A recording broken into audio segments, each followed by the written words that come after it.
Welcome, everybody, to another expert interview. Newsflash, important information for your home building business. Greg Ugaldi brings the latest information from the fall leadership meetings where Federation leaders addressed issues facing the industry, including the supply chain, workforce development, building codes, tax policies, infrastructure, and housing finance. But first, we're going to meet some successful top builders recruiting the next generation of skilled workers and changing the landscape of careers in construction, the impact of construction tech, and the successful tactics that they are using to recruit the next generation of skilled workers. What else are we going to cover? We're also going to get those important updates from Mr. Ugaldi himself, the vaccine mandate, Build Back Better, supply chain interruptions and costs, Waters of the United status, WOTUS. Have you ever heard the term WOTUS? And we may even talk about PPP loans. Bringing leadership into your home building business is what we are going to be doing. And I'm looking forward to it with Mr. Greg Ugaldi. So let's bring him into the stream. What's happening, Greg? Hey, Dave. How are you today? Man, I'm doing fantastic. Really, really looking forward to today's conversation. You had a busy week last week out in Houston at the leadership meetings, and I know there's a lot of updates. I'm excited to talk about workforce development. I'm excited to have some people on the show that are not only talking about it, but having to implement it into their successful home building businesses each and every day. But first, why don't you say hi to everybody and let us know what you're up to? So, yeah, you're absolutely right. I mean, last week we had meetings throughout. I mean, every waking moment we had meeting and networking opportunities for all our members. And so many were, unable to get together. So it was really a great week. We had an awful lot of great things that happened. For example, we broke out with some good build pack efforts and some advocacy things that came along, and as well as education. And we had some decent membership ideas. Hey, Dave, I just have to mention to you too, this set's looking very nice. I mean, you did a lot of work on this. It looks good. It's very impressive. Yeah, we thank you very much for that. Yeah, we got a lot of new things coming up. We're freshening up the site. Hey, and I don't know if you saw Saturday, Greg, we even found a way that we can get the comments to go. I'm not 100% confident in it yet, so I wasn't going to launch it on this show. But as we work towards it, we're always trying to be better at what we do and hopefully bring the best education we can and the best people we can to the industry. So just real quick though on that. So, you were teasing me about being on the plane. So as it's going down the runway and it's going up, that's where you start to lose it. And I saw the comments. It was perfect. So I was updating you about today as it's going. It was perfect. But we did. You were able to make the announcements in advance and it worked. Well, hey, maybe you can pull some strings and I can be part of the in-flight entertainment for the airlines. Think you can help me out with that? You're a freaking flyer. You probably know all of them really well. So perfect. All right, everybody. We are live on LinkedIn, YouTube, Facebook, Twitch, and Twitter now. So if you're out there, please tweet us. We like to be tweeted, I guess, is the words that we're going to be using for it. And if you're not subscribed to our YouTube channel, please go there and subscribe. It means all the world to us, and it helps us stay up to date with all of you out there. So with that said, Greg, we're going to be talking about workforce development today. We have some top builders that are going to be on. Hopefully one's going to join us. We're one short at the moment, everybody. Hopefully no technical issues, but we're going to bring on Tim, and why don't you make that introduction for Tim, and let's hop right into it, Greg. Sure. So Tim Ruth from McCready and Ruth LLC, they are one of the innovators in this workforce development space. I got to tell you, once you hear from Tim, you're going to see exactly what we're talking about. But you're talking about an award-winning builder that has made it a way of life to bring in these young people and people from many different areas across the spectrum working and making it work for him and his company as well. Their company is better for their efforts, but he's been on our task force at NAHB for workforce development. And, it's hard to count all the awards that they've been able to win in this space. But let's bring Tim on and get him involved right away. Let's do it. All right. Tim Ruth coming on the show. Hey, what's happening, Tim? Welcome to the show today. Well, good morning. Thank you for allowing me to participate. And thanks for the great build up there, Greg. It's all true. Yeah, you know what? It is well deserved. And, Tim, you've been part of the NAHB, and as a member, you're a builder. You're out as we say, in the trenches every day, having to make it happen, just like Greg and his company and the rest of us. So this is going to be a great conversation, because talking about workforce development, talk about how the careers are changing in construction is hot topic, especially in an industry where we really need the young people to come back into us and enjoy all the things that we have to offer. But first, Tim, before we get into any of that, we want to know everything about you from the moment you were born to this very moment in time. Do not leave out any of the good stuff from the hospital, or we will call your mother, and we'll bring her on the show and she can tell us all the wonderful things that you have not told us. But you only have 2 minutes to do it, so the floor is yours. Go for it. Well, thank you. I grew up out in the country, and my grandfather was a carpenter. He built horse-drawn school buses. And later in life, I worked beside him and learned some of his skills, but his skills were maybe a little rough. He was an immigrant from Germany. My other grandfather owned a lumber yard, so we spent a lot of time at the lumber yard playing around and, seeing what we could do with the scraps. But I went through high school and really didn't know what I wanted to do, but my uncle, who was a painting contractor, offered me a job when I was a senior in high school. So I went to work for him, renovating buildings that he owned all over town, and I really enjoyed it. So I decided that I needed to get further education, learn more. So I entered the apprentice training program for carpenters through the University of Iowa Maintenance Group.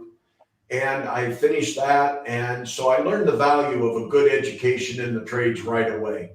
And then I went to work for a company doing commercial work after I left the university. And I realized I needed more to shine, to be the next person promoted. So I enrolled in some night classes at Kirkwood Community College in Cedar Rapids.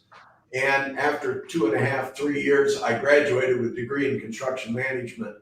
And when I left, it was then that I realized we're going to be so shorthanded in the future of workers that I need to immediately start getting involved. So I joined the industry advisory board at Kirkwood Community College in 1993, of which I'm still an active member.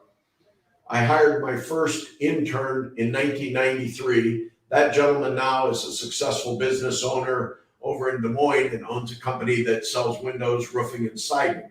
So I'm very proud of the amount of people over the years that, and I am going to go back in the near future and make a list of everyone that I can remember that I've brought into the industry. But bringing young people into the industry is very important, because if we don't, when we leave or try to leave, there's nobody to take our place. So it's very important that we, as a company, as an individual, as an HBA, as the NHB, do everything we can do to recruit young people into the industry. We at McCready Ruth have for years brought in interns from Kirkwood and educated them, tried to keep them, wanted them to stay on and grow with our company. And it's a pleasure to see the ones that have left, how successful they are off, doing their own thing or whatever. And it's just, we all need to do more than we're doing.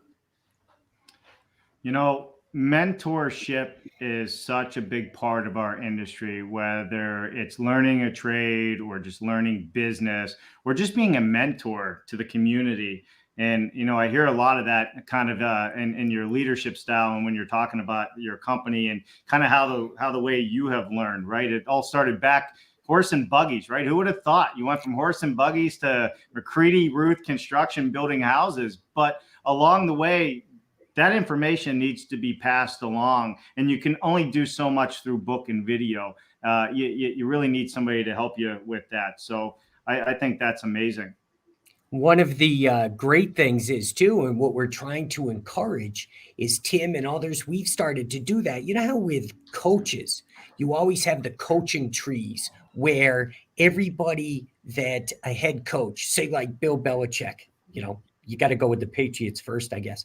But you start, and then you look at all the coaches under him and the coaches under the next level. Well, if you do that with Tim's company, and you think about that, first intern in 1992, think about the ripple effect throughout the industry for all the people that have come in that way now. So in each time that a new branch is formed, it carries out to all different companies, all different job sites, and so on. It's a wonderful thing. And that's where it all starts, by this type of dedication. You're very right. And each one of us needs to take the time. I look at, when you look at Facebook, you look at any social media, they talk about, should shop class be taken out of the high schools? Well, I'm tired of reading that, because it should have been recognized a long time ago that it was a huge mistake. And we're going to have a group of individuals graduating from high school in the near future that are going to have to hire an electrician to change a light bulb, because they're not going to have a clue. And we need more mentoring is huge. Taking a young person, maybe that's not the best worker, but shows up, and making them into the best worker. I always look back at a young man I hired, and I wanted to fire him because he didn't show up for work one day. And my son said, "Dad, don't fire him, mentor him, teach him." And he's now one of the leaders in our company because he is a really good kid. He just needed a little guidance. Yeah. And, I look at all of our people in our company, and everyone that's here always will take the time and help someone else, and will help teach. And a majority of the individuals we employ are graduates or attendees at Kirkwood Community College, because we do believe that our going through the program that they have is very important. Good. It really is. And Tim, let's hop into this a little bit deeper, right? From when I started construction, Greg started construction, and you've started construction, the playing field's changing a bit on us. Not only because of the lack of the youth in our industry, and hopefully we'll start seeing that come back, especially if we keep driving the how cool our industry is and how much you can actually make a good living by doing what we do. But how are you seeing the industry changing, and how are you seeing like the careers in the industry changing? Well, when we started our company, and until not too long ago, 10 years ago, actually today, my wife joined our company. And she was the director of the administrator of a medical clinic. So that's when we started getting involvement with more people beyond just the workers. And now we currently have 5 ladies that work in our office, from a couple of them do accounting. Actually, we have 6. And 4 of them do interior design, plan drawing, project management. And so we're seeing a change there. We're a complete design build, start to finish contractor, far different than most in our market. We're also seeing things like we're doing more and more panelization on jobs, ordering the wall panels pre-made so it can cut down our time. We're seeing subcontractors more and more. You just depend on them because you can't self-perform. When we first started, we self-performed almost everything. And it's gotten to the point where you can't do that. You just can't hire the manpower. And this past week, I was fortunate enough to be involved in one of the meetings at the Fall Leadership Conference, and they had a 3D printer that prints houses. And I just see that as the next step. You watch videos on YouTube all the time of robots laying brick and doing things like that. Well, it's all going to come faster and faster because of the lack of manpower, or lack of people. Let's say it's not just manpower. Women can be fantastic carpenters just the same. Yeah. We have Jerry McCaughey on the show regularly. Greg, Jerry, and like he says, technology is changing it. We need it to build more. We need it. We can build better with technology.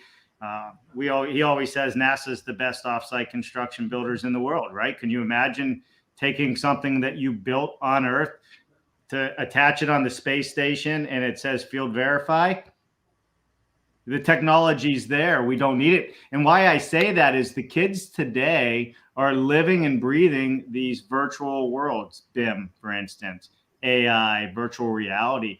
They have the knowledge and the information on the technology already. It's just how do we implement it within our system, like you mentioned, 3D home printing and things like that. So do you find yourself with McCready Roof Construction having to talk about where you're going with technology and how do you bring in the next generation? We talk about it a lot. And technology, we've been slow to implement a construction management software program in our company.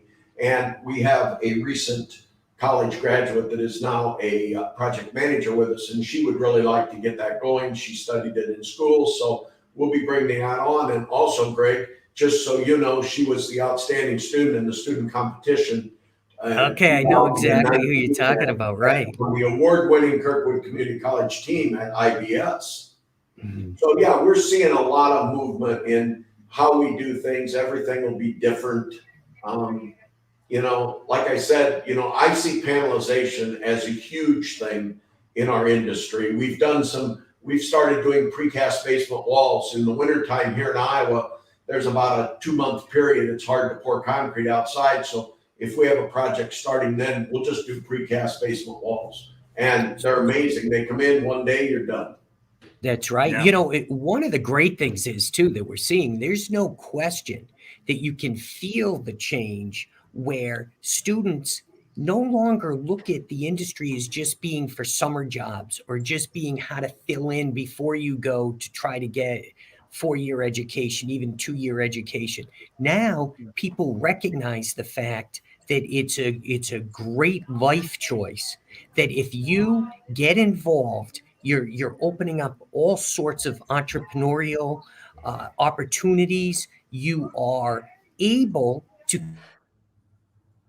sort as you go. But the biggest thing is, though, that you start gaining control financially of your life. So that, if you go into debt for whatever else you're going to do, whatever kind of education that you undertake, this is a great way that helps not only the employer, but you as an educated employee, you as a student of the industry itself. It's a wonderful change to see it happening before our eyes. But, we have a lot of opportunity for as many people that are taking an interest in our industry. Very true. And I read something once that said if only the financial institutions would loan a person the money that they'd loan them to go to college to start a business, where would we be? And that is very true, because a lot of young people want to be business people. They want to keep things rolling. And if they had a little financial backing, it'd make it really easy. That's right. Yeah. And I 100% support that. And if we would just help educate our youth a little bit more about running businesses and how to be successful in business, we could go on and on and on about the programs for that. But, the trades offer so much, whether it's marketing, whether it's framing, whether it's plumbing, MEPs, whatever the case is, whether you work for somebody or you go out and work for yourself. To me, it's like being a barber, right? You can travel anywhere in the world and cut hair. Well, if you know electricity and you know plumbing, you can go anywhere and find work or have your own business. And I think this is kind of glossed over a lot in our industry on how flexible and how much opportunity one has with it. And you're so right. I remember back in the early 80s when the economy went in the tank here in Iowa, a lot of people my age moved to Texas. The oil was booming down there, and they're still there. And it is. You can learn a trade and you can just go wherever there's a need for the work. If you want to follow the storms, if you want to be a storm chaser type thing, Yeah. or if you just want to move because you're tired of the cold weather. It's the sky's the limit for you. Sure. And as Sure. for the classes, we noticed we had our industry advisory board meeting recently, and one of the things that's getting missed is young people think if there's money in the bank, they're making money. They don't realize that maybe we need to be planning and predicting. And so one thing we are working on because of that is one of the girls in our office is working on creating a accounting program to be part of the construction management program at our community college. And she's a CPA, so it's very helpful for her to be involved in that. Right. So, Yeah. you look, and Tim and Dave, when we are coming now, we talk about the pendulum swinging. So when we were younger, we had the shop classes, just as you said. Then we had all these budgetary constraints and cuts, didn't see the immediate need or payoff for continuing those. So we just went so far in the other direction that now each time we're able to build back with some on-site training, some in-classroom. I have an opportunity around the country to go to different schools in different competitions that they have among the high schools and technical schools. And I know, Tim, this is one of the things that you and your company are involved in, and you're starting to bring a lot of other companies into this. But at the end of the day, to see the kids' faces, the students all across the gambit, there's so many, you talk about diverse work groups. Look at a competitive academic scholastic team that's competing in the competitions for our industry, through the approval process, right into the actual construction, hands-on working. And it's fantastic. I mean, it's so heartwarming to see how everybody can get ahead. It's sort of like you have, your sports and athletics. Then over here, you can have some drama classes. But at the end of the day, these types of performances, if you will, when you could see completed projects and everything that goes into something where all the students are working with their hands. I mean, there's hundreds of people that'll go see that every day to see how great it comes out at the end. It's wonderful, and that's one of the things we pride ourselves in here. Is a couple of weeks ago we were in Durant High School in Durant, Iowa, and they brought everyone from second grade to high school, plus all the adjoining schools brought students, and we had a career fair. And we had kids driving nails, putting screws in, everything we had equipment, we had the Army, we had everybody there, and showing opportunities. And it was fantastic opportunity. The student chapters, working with students on the student chapter through NHP is a way you see such a diverse group of students that come from all different backgrounds, and you try and bring them together to make a team so that they can compete and they can win. And Skills USA, we had a student an employee work for us that participated in Skills USA 2 years ago. And I was very happy and very proud of our involvement. But at the end of the day, I said, we're never going to do that again, because we played it up. We followed her on Facebook through our everything. And, all it did was open up to the competition to call her and offer her a job. And we lost her, even though she finished first in the state in cabinet making. And that's a talent she learned here. Yeah, that's amazing. And again, Greg, kind of going back to what you were saying, and having the trades, having the schools, having the mentorship, all leads up to, having job security in our industry, having the ability to teach the younger generation how to do something with their hands, not always with a computer, is a very valuable tool for anybody to learn. It goes back to, teach a person to fish, right? You want to eat, you're out of money. Well, you can probably find some string and a hook. And, our industry offers that lifeline to so many that are out there. let's hit Tim a little bit about what you're doing in your community, because you are working with the community. You're working with the local school. You're reaching out there to make a lot of these initiatives happening. So why don't you tell us a little bit about what you're doing in your community?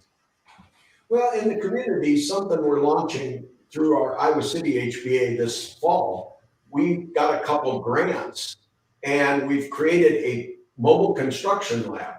And what we're going to do is take that to area elementary schools, and the students are going to build a birdhouse. Then they'll take that birdhouse to art class in school, paint it, and then take it home and have their parents hang it. An opportunity for us to start shining, get out there in front of the students. We participate in the Build My Future events. Here in our market, we do it for junior high students because in our market, we have what's called an academy through our community college. So high school kids can go through the academy and learn more about the trades. And so we want to get them in 7th and 8th grade to the point where they know about it, so they'll register for those classes. We also do everything from go to our high schools. We do career exploration where students come here to our office to look at what we do. Even during the height of COVID last year, we brought our entire high school class here because they didn't have a shop in the school that was safe to use. So they came to our shop and built a project that they were working on. So we do a lot in the community, and something that comes from our fall leadership meeting, I was so amazed at the book, The House That She Built, that this Thursday I'm going to challenge our local HBA for every member to buy a book and provide it to the school, elementary school their kids go to. Because I think that is a story that is very worth telling. And Yes. I think it's a story that we need to put in the schools so that when they're in that kindergarten, first, second grade, those students are learning immediately about how can we do this. And it points out that it's not just a group of guys doing it, that That's right. a group of girls can do it as well. I think it's an amazing thing. The video that went with it was amazing. We're going to get a copy of that so we can show it. We have a bank in our market that I'm going to urge them to put a copy in their lobby of every building because they're so big on getting kids involved in the banking. When mom and dad are there banking, they want the kids busy with something. We've done everything from built fold down stools so that they can get up to the teller line to putting trains in their lobbies so that the kids can watch the trains. You know, we're heavily involved in the community. We do as much as humanly possible. Sometimes I feel we maybe do too much. But one of the highlights of our community involvement was a couple of years ago, we had a terrible windstorm come through the day before Thanksgiving. And at 11:15 in the morning, we got a call from our high school that the roof on the gym had got caught by the wind and was sticking straight up in the air 90 feet. And what could we do to help them? And we immediately called several members of our HBA family. We asked one of our members to move our telehandler to the site immediately. We jumped right into one of our members that sells concrete block. Told them we need a semi-load of concrete block as quick as you can get it there. And we went to several others. We mobilized. We were on site. We started at one end and we weighted it down with concrete block and got that roof back down and got it watertight before the storm hit the next day. And, you know, it was just really amazing what we could do as a team when one of us yelled, "We need help." And the rest of our members through our HBA and HB family were right there to help us. That's outstanding. Yeah. You know, so you checked off a lot of boxes on my soapbox there, Tim. You know, the house that she built was amazing. We were out there as well, and we were able to live stream on location. And you're absolutely right. The diversity that showed for our building industry was absolutely amazing. The plumber flew in from Pittsburgh, Pennsylvania. It was truly all women that built the house. And we were fortunate enough to have our 13-year-old daughters with us when we were there. Mm-hmm. And they were saying, "Dad, we got to go to another construction site," you know, because I drag them to all the factories and the construction site. But when they got inside and they started meeting all of the women working on the project, from cleaning up, painting, all the way through to the top, all of a sudden they were really interested. And this is what that book's all about, kind of showcasing what can happen. And, that they're all part of the PWB, Professional Women in Building, which is also, with the National Association of Home Builders. So there's all these awesome programs that are out there for people to get involved. Like you're doing in your community, we need to be doing that in every community. We need to be going in every bank, like you said, and putting a copy of the book, The House That She Built. We need to be going in every bank and putting in, the information for how do you become part of the student chapter of the NAHB. It sounds silly, right? Because the NAHB is always looked at as, you got the lobbyists, they're working for our efforts down, on Capitol Hill, which is a big portion of it. But there's so much behind the scenes that doesn't get enough attention, that is so valuable and so important to driving our industry forward, that I think what you're doing is amazing. And I ask anybody that's out there right now, and there's quite a few people tuning in, what are you doing in your community? Greg, I was fortunate enough, a couple years ago, I was in Vegas for IBS, and I went to Operation Finally Home. And Craig Morgan, the country singer, came off stage and did a quick interview with me. And I said, Greg, how do people get involved? And he just looked at me like I was stupid. He goes, get involved.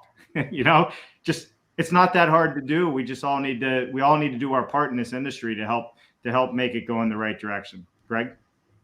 It's just amazing too, Tim, because, within NAHB, what we do oftentimes is challenge one another, because when we see builders like your company and my company that take these small steps for our companies, but when we all do it together and you see the impact that it can have in the training in our industry and how great it is.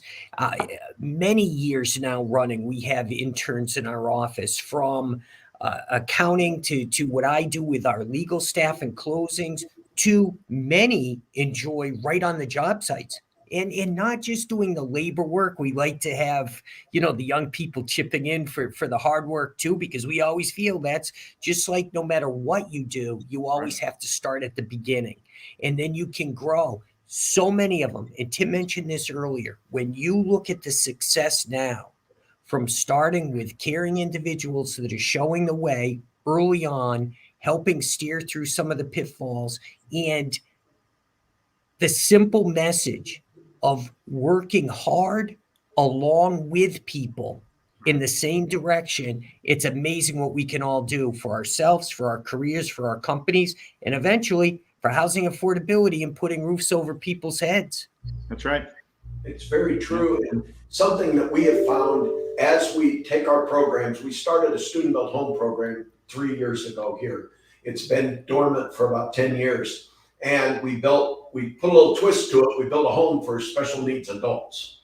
And we had the governor here for the groundbreaking, the original groundbreaking of the first house. And she went out of her way to sign. Everybody signed the wall of the house. And she went out of her way to talk to every person that was there. There was nothing political about it. She was here to be the governor, and we had a bank, that's local bank. We asked them to be a partner in that project. And it's every time we ask them to do something, it's just, what can we do next? Yeah. Every fall going into winter, we give all the students that participated for 4 years through our high school education programs, we give them a Carhartt jacket. The bank, doesn't bat an eye. We give all the students a stiletto hammer to commemorate their work. The second house we built was featured in a regional show called Powerhouse by Light Energy. And it was just an amazing to follow that house from start to finish. And then, of course, COVID hit. And we were in the middle of starting the next house. We went ahead and finished it because we needed it. But we will be starting a house this coming spring in Iowa City. It'll be for special needs adults again. And it'll be a lot of fun. And we get those students, get them out of school. They're in the summertime, and we have a fantastic teacher from Durand High School. And we build a house. And those kids, it's amazing how many of those students go on, boys, girls, men, women, we have adults as well. And they go on to a very successful career. Right. Yeah, for sure they do. For sure they do. Hey, Greg, I think I see some comments. Why don't we get into some comments, and then Sure. then we got to get through some of your updates as well. But why don't we Okay. walk through? There's some comments that I think are very appropriate. I want to get to this one I saw first from Neil Siraboff. I think I said that right, Siraboff. If I said that. Does anyone talk about the cost of college versus net income? Learn a trade and earn it the right way. This is a good conversation because I think people are talking about it, but there's not enough people talking about it. Greg? Sure. What happens too, Neil, I mean, that's a great point because oftentimes you're in a problem area for discussions that are actually happening at home, right? So you have the tension between parents assuming that there's one way to go. And for so long, we just started saying that was a college education. But what Neil brings up is the exact debate that we're forcing now. Tim talked about it. I have, where we will talk about with parents, look at your son or daughter's 5th year high school reunion and picture the student coming in, the young person driving up in a car. Yeah, sure, maybe you have a small car payment, but you don't have student debt. You're talking about the business that you're in, maybe even started, and it's just a whole different picture. And then you extrapolate from that and you move from there. It's not uncommon for students to get out in perhaps majors that they were forced into just to get a comfort level in order to be able to graduate. And otherwise, you could be doing something that you truly love and truly you are meant to do, rather than your head buried in a book, some type of academic pursuit where you could be working with your hands and all the better. But that exact dialogue between, hey, how are you going to get ahead financially? Forget about the long haul. In the next 5 years, even, you could be light years ahead doing what Neil's suggesting and looking at what the trades and what our industry can offer. Absolutely. And if you're already stuck in the I'm in debt because of college, the trades are still a great place for you to switch gears and become a part of. We need all that knowledge. We need higher education. We can't do it without both sides of the fence. All right, Greg, we got your fan club showing up here. You got Mark Build Willie on. Greg, he says, welcome back. Thumbs up. Ever expanding results for the National Association of Home Builders. Perfect. Thank you, my friend. Good to see you. We Tim, also have if Tim. You can, Tim, just a quick plug for their show on Fridays. Your building sciences and just the discussions and the teams that they bring on.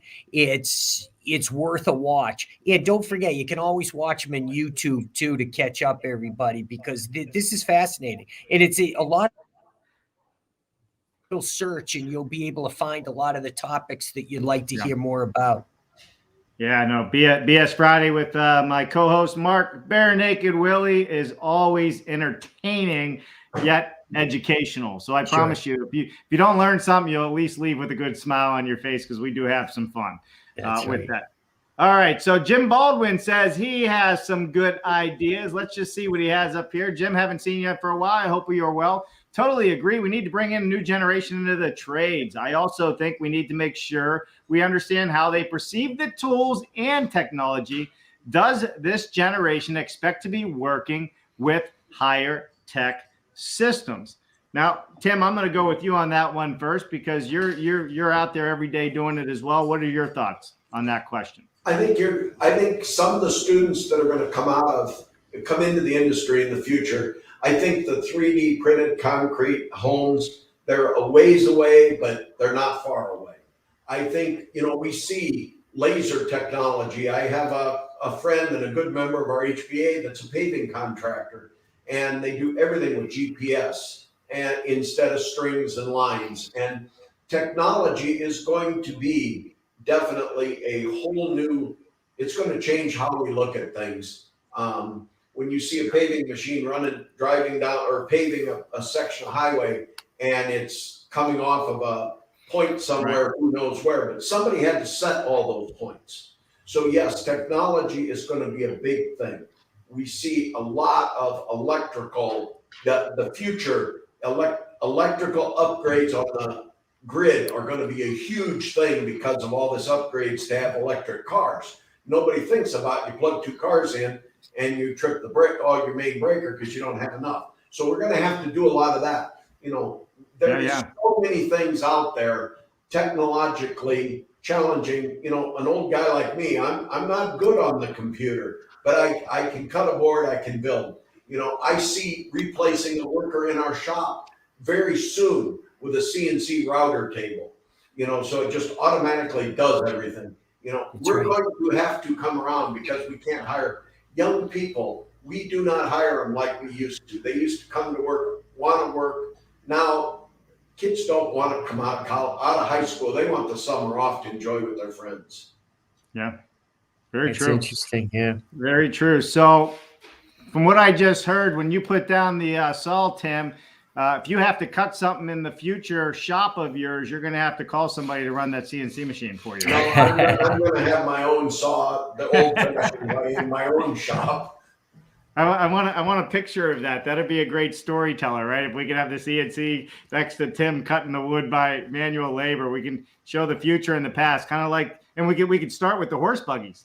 Yep, and something we do. I still have my grandfather's hand brace and bit that he used to build the horse-drawn buses, and I still have that. I cherish it. But we do, when we go to career fairs, we have a couple members of our HPA that do old versus new. They'll make the students cut a board with a hand saw before they cut it with a saw. They make the students use an old style. People don't realize, we still use a hammer, but the evolution of the hammer is unbelievable. Right. We've gone from when I was framing in younger days, we used a 30 to a 32 ounce hammer. Now I use a 14 ounce hammer with a wooden handle because technology has made those two hammers so much. The new hammers are so much more user friendly and so much better. Fun, so you can. It is. I'm gonna put up one more quick comment. I'm gonna read it, and then Greg, we're gonna get to your updates here. I'm looking at the clock. I'm even not paying attention. I'm having so much. Holy cow, we can't see anything. All right, that's from Tom Reddy. I'll read it from the side. An approach we take in his business, they stay in front of the new employees throughout their training and learning. Remember, young employees have all their lives been using the internet to get answers for themselves. Some don't have experience asking questions, so I try when mentoring to stay on top of their progress, assist with guidance, and support and supplement all of the resources. And this is Tom Reddy, if anybody doesn't know him. And he also says that was an awesome story, Greg. And I agree with it. Our generation grew up with information in their hands. That's a great point, Tom.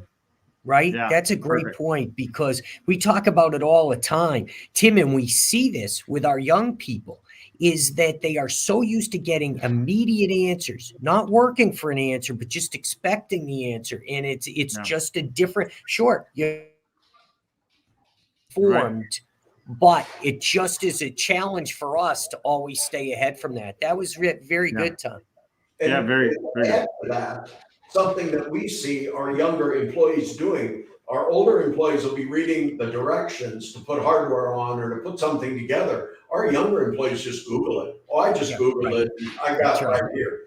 We had a machine go down one time, a skid loader, and couldn't figure out. And I had a gentleman, a young guy working with me, and there was a light on, but we couldn't figure out what it was because we didn't have the owner's manual. And the next thing you know, he's got his phone up. He said, here it is. I Googled it. Here's what it is, and here's how we fix it. Yeah. It's amazing the technology that's in your hand. And I can remember in 9th grade, the first handheld battery-powered calculator that I'd ever seen. So just put that. Yeah, it was about like that. And look at that. And the computers of old versus what we have today. The technology these young people have is unbelievable. Yeah, no doubt. I agree.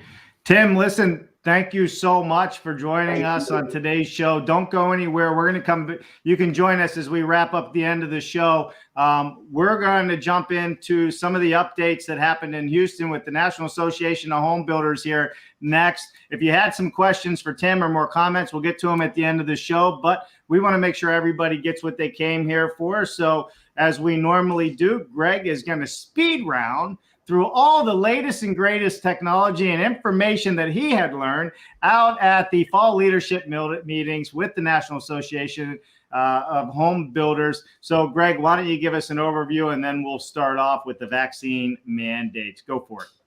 Sure. So, and Tim, too, thank you for joining us in Houston. So we had everybody get together, one of our first face-to-face meetings, and we were able to pull so many things together. We had a tremendous week. But Dave, one of the things that I really have to make an announcement for the country today, you remember when we had Paul Lopez on, who is our most senior person for communications and public relations at NAHB, right? So yeah, sure. He heard a lot of what we were saying and everything. Well, you now have 5 full registration passes to be able to give out to your future guests and to encourage expand what you're doing for everybody around the country. We think it's a great tool for you to have and be able to promote. And, Tim and I were talking about the great competitions we have there for students, for example, but it's, across building sciences and for all that you do. But we'll get you more information on that as we go. But Paul and I, we wanted to make the announcement today because we know that you always like doing that on the air live. Yeah. So there it was for you. Well, that is absolutely amazing. So we're going to have 5 all-access passes for the International Builder Show. Did I hear that right? Yeah, that's right. That's right. It's going to be, well, you've been talking about that you're going to be there too. So here's the challenge too. And what we see happening is you're going to be able to follow around your group. That you're able, it's just going to be great, just experiencing different things and what you see is best as it fits into everything that you've been promoting. You're doing a great job. The more tools we can give you, this will be good. Yeah, no, this is amazing. That is a huge opportunity for 5 lucky people out there to be able to go to the International Builder Show who otherwise may not have it in their budget to be able to afford to go. This is a great place to network and get your education on, as well as see the latest and greatest things happening in the industry. So thank you so much, Greg, and to everybody at the National Association of Home Builders. We are looking forward to that just as much as we are looking forward to hearing some of these updates now, Greg. So where are we with the vaccine mandate? So vaccine mandate, why is that important to people? The federal government has decided that they are going to implement a strategy to have companies with over 100 employees mandate vaccines. There's also a lot of talk about how OSHA is going to implement this. Now they're falling back to OSHA to be able to enforce this.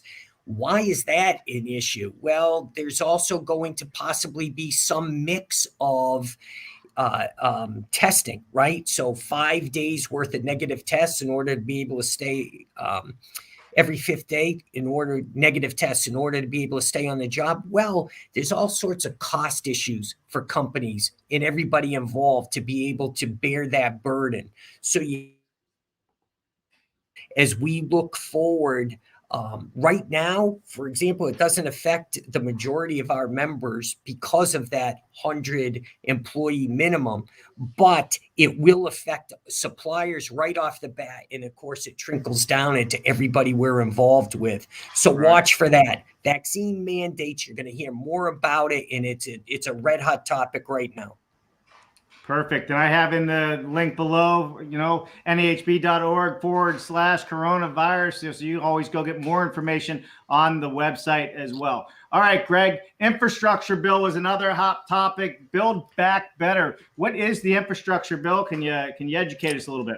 Infrastructure bill. So that's the bipartisan effort that you see being held out as the that's about $1 trillion, say. So you've got that out there with both parties. Yes, let's take care of roads and everything else. Where it gets a little bit trickier is the Build Back Better. That's really the reconciliation efforts that the administration is using. That's the 3.5 trillion that you hear with Senator Manchin. He is more like at 1.2, and his colleague from Arizona, they're really trying to pare that down so that your house, both sides of the house, for example, they have some progressive thoughts, and they also have the more moderate thoughts about what that package should look like. Right now, there's an awful lot of negotiation that has to take place. It appears that the Democrats may have to go it alone to try to pull some of this together, with the Republicans just saying, look, we cannot see that type of expenditures into the future.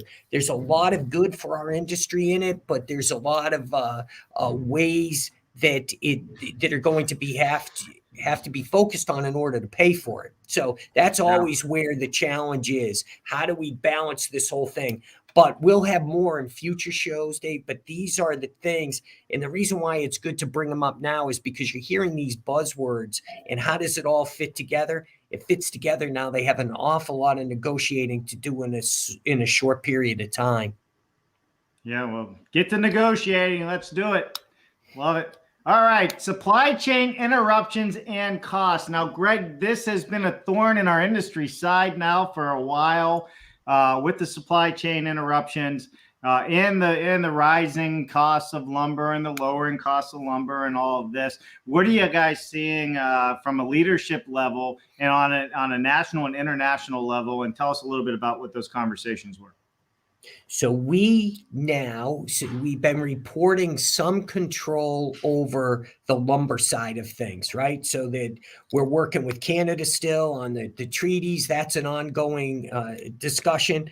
But make no mistake about it, across the supply chain, there are serious issues. We have 13 to 15 products that are up 30% year over year. And you can look, Google it online if you just want to see everything from certain petroleum products to windows to just, it's a wide spectrum that is definitely impacting housing affordability.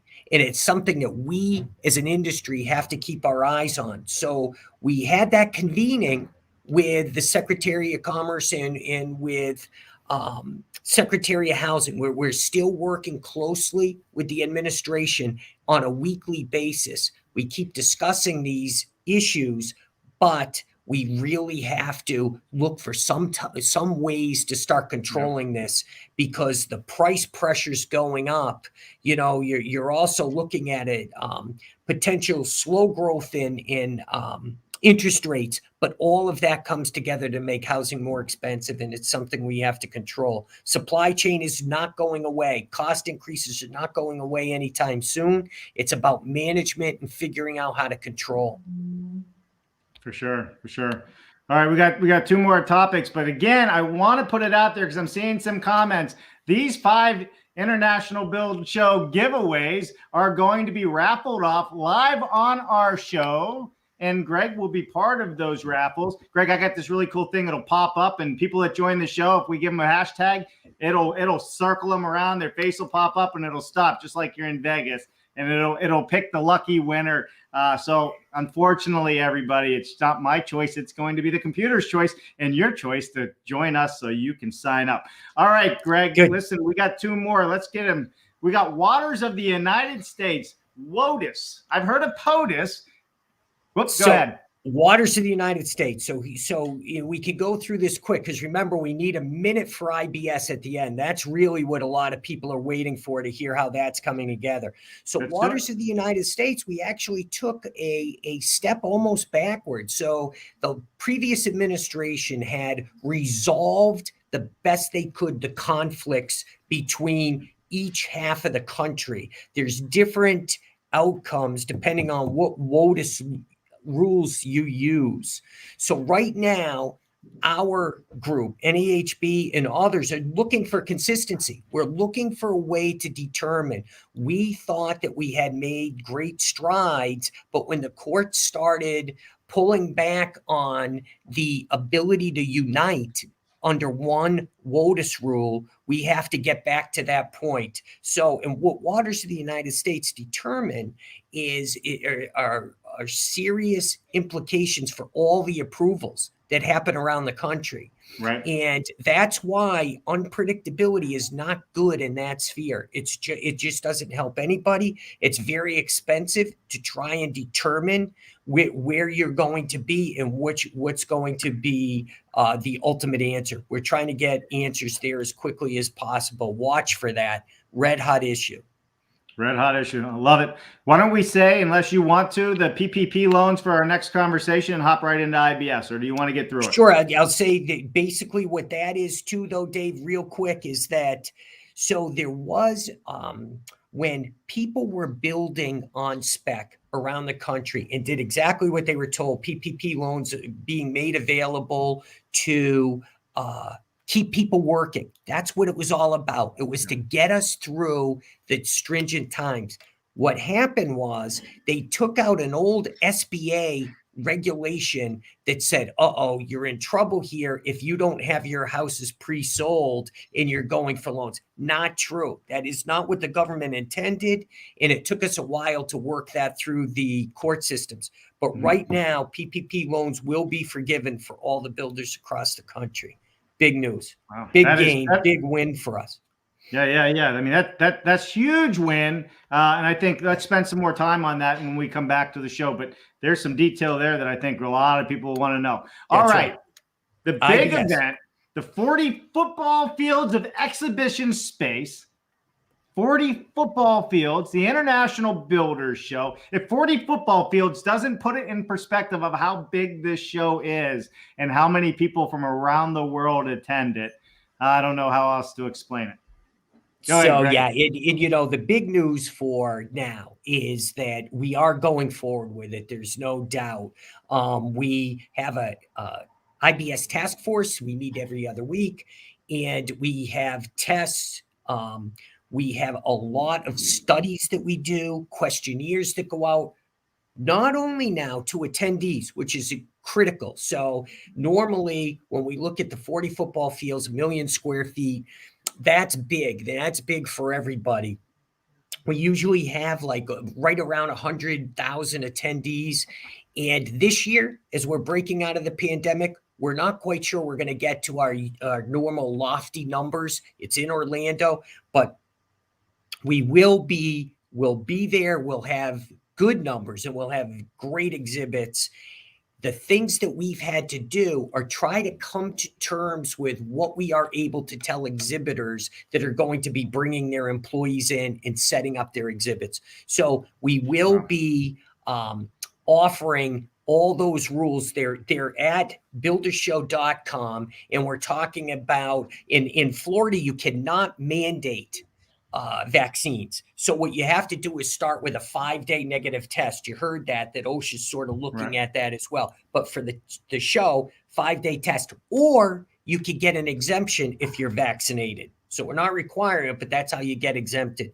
And then we're also kicking around the need for masks. We're watching that closely. We're requiring them now. Our deal is that we need it to be safety first, lead with that, get the exhibitors in a position of comfort. We'll monitor it right up until the end, and we'll make calls as good science allows us to as we get there. A lot of work goes into this. Every test, Dave, is like a red light, yellow light, and green light, and we keep going from government to transportation, air, hotels, the convention center. It's going to be a great show. Next time, we'll talk about all the concert that we're going to have at the end, the young professional, our kickoff at opening ceremonies, Magic Johnson. It's just fantastic, and we can't wait to get everybody there. And Dave Cooper Live running the show on the exhibit floor and just everything. It's going to be great. Yeah. We are going to be on the exhibit floor coming to you live. All right, let's bring Tim back in, Greg, and let's go back to a couple of the comments just because we like to always include our audience in this conversation. And then we're going to wrap it up. And as always, we fly through these shows sometimes. My goodness, where's all the time go? All right, Tim, welcome back. Hi there. Good. Just making sure you can hear us. All right, so Let's see who we have. Tim, what did you think of the show so far today? This is your first time on Dave Cooper Live. Did you enjoy yourself, I hope? It's very good, and I can't wait to be at IBS in February. Yeah, me either. We got a couple more people that joined us. We got Andrew Wilkinson from across the pond. You know, we have such a big international presence, but that's what it's about. The International Builder Show. People come from all over the world. Andrew, sign up. You might have a chance to win one of those tickets. I saw you made a nice comment. Thank you. Joe Hutchins says he'd love one of those passes, Dave Cooper. Well, this is the fun part, Joel, and I know Joel will be there every step of the way. He's been a great supporter all along, so I love it. Having him on. All right, here's two comments. Let's just address them real quick if we can. Henry Mickelberg says the mandates are not laws nor mandates, just press releases. OSHA will reject the intent as it doesn't pass their criteria, is Henry's comment. Any comment on that, Greg? Yeah, no, I think Henry's on the right track, and that's how we're attacking it as well, is that when they're coming out, you know, first the legislature gets a hold of it, right? And they're kicking it around. And that's why Houston was a little premature on this, but we have to stay on it and let our members know exactly. Tim alluded to it, right? All these different things, the push and pulls that we have. And don't forget, for most of our members, this isn't really in our wheelhouse anyway. Most of our members are under 100 employees, but it's the kind of thing that we have to watch because there's always overflow and it affects our materials. Yeah, I agree. Henry's always good for some intelligent comments. I appreciate it, Henry. Thank you. All right, great. We have one last. See, this PPP is a hot thing. We have Neil Sereboff. Hopefully, I'm saying your name correctly. I want to talk about employee retention credits, the other half of PPP loans, which I think would be a great thing to have. So when we have you back on, Greg, I don't know, do we have that date set? I believe we do. You know, and have Neil, you know, I mean, because he's had a couple good things today like this. So have him get in touch with you directly, Dave, so that we could see what the interest he has in it, and we'll make sure to hit that.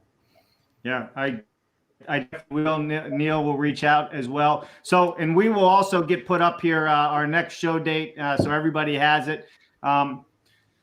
Teach Construction says, Greg, can you plug the student competition at International Builder Show and encourage more schools to participate? Well, I am so happy you mentioned this, Teach Construction, because we are going to have on, and correct me if I'm wrong, hopefully the next show, head of the student chapter, right?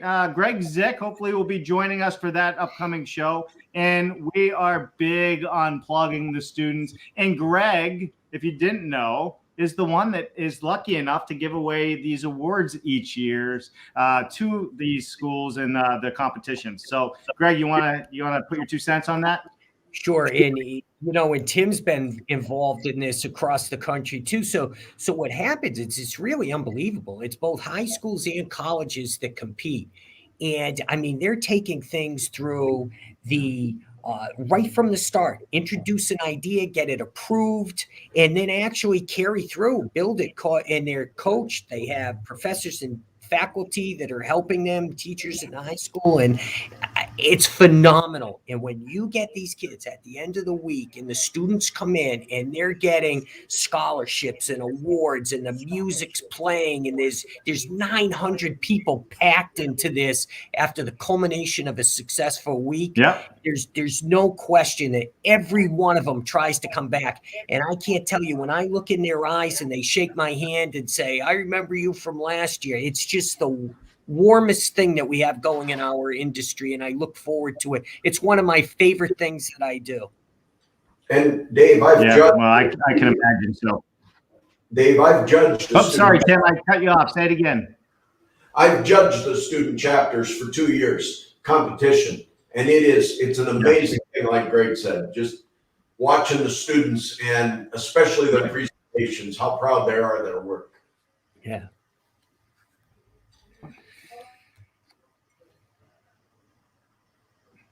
One more comment from a supporter of ours, Andrew Seeley. Howdy, folks. Happy Monday from Texas. Slowly drying out here after the most recent job site dunking session. Andrew, I'm glad you said that today because I had a wonderful conversation about San Antonio earlier before this show about a house that is being built for one of the Afghanistan veterans that lost their life in that exit strategy for their family. And we're going to do some support for that here on our show because they are building a house for this family. So who knows? I may have to employ your help out there, Mr. Andrew Seeley, since you are also in the San Antonio area. All right, folks, that's what we have for today. Man, that was jam-packed. We even went over a little bit, but that's okay. That's what happens when you're having a good time. Very good. Tim, McCready Ruth Construction, LLC, right here next to me. Let me get my finger right. Thank you so much for being a part of today's show. We really appreciate everything you're doing. And I think a lot more people need to take a lesson out of your book on how to be involved with the local community. And I commend you for that. Thank you very much. You're very welcome. And Greg, as always, man, you're out there putting up the good fight for all of us builders and spending your time, which is voluntary, with the National Association of Home Builders and making all of these mandates and things happen in our favor. And I think that's impressive as well. And we appreciate you coming on our show every month and supporting Dave Cooper Live. Thank you very much. Great job today. Great looking set too. And thank you, Tim, for your help. Thanks, Greg. All right, everybody. That is a wrap. Please join us this Wednesday for our product spotlight, 1 p.m. Eastern. We are going to have Simon Waldron on. And yes, can you wire an entire house with just a screwdriver? You can. You need to join this because the wiring harnesses are now entering the home space. Let's simplify how we do this and do it smarter. So don't miss it, 1 p.m. And on Friday, you can't miss the Mark Bare Naked Window. Bare Naked Window. I'm saying windows. Bare Naked Willie on our show. We're going to have a great show this Friday as well. Greg, Tim, stay right there. We'll come back to you after the outro. And the rest of you, have a wonderful afternoon. And thank you for tuning in. We appreciate all of your support. Bye now. Bye now. See ya.